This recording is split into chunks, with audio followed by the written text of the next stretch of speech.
صلی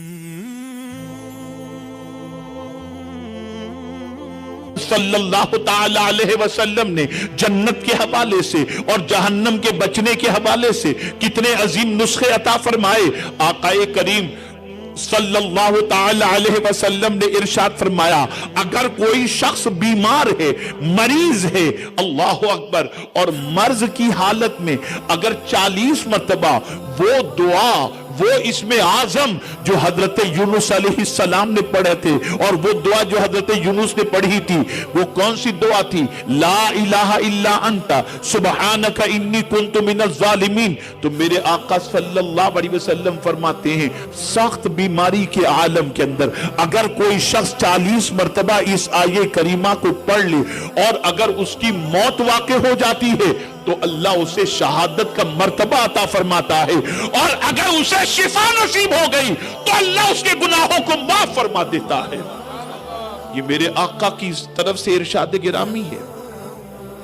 آقا کریم صلی اللہ علیہ وسلم کی بارگاہ کی طرف سے عمل ہے۔ اے رسول گرامی وقار صلی اللہ تعالی علیہ وسلم کے دیوانوں، تاجدار کائنات صلی اللہ علیہ وسلم نے جنت کے حوالے سے ایک اور پیارا عمل بتایا۔ آقا کریم صلی اللہ علیہ وسلم ارشاد فرماتے ہیں، جو شخص یوم جمعہ کو مجھ پر 1000 مرتبہ درود پڑھے، 1000 مرتبہ درود پڑھے، میرے آقا صلی اللہ علیہ وسلم فرماتے ہیں مرنے سے پہلے جنت میں وہ اپنا ٹھکانہ دیکھ لے گا، جنت میں اپنا ٹھکانہ دیکھ لے گا۔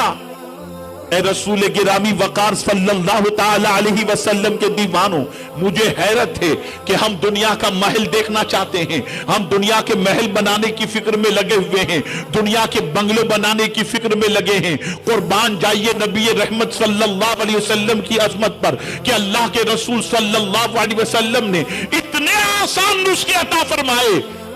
کہ اس کے لیے ضروری نہیں کہ مالدار 1000 مرتبہ پڑھے گا تو جنت میں محل ملے گا، بلکہ غریب بھی پڑھے تو اسے جنت میں محل دے دیا جائے گا۔ آقا چاہتے ہیں کہ ان کا امتی کامیاب ہو جائے اور جنت کا مسافر بن جائے۔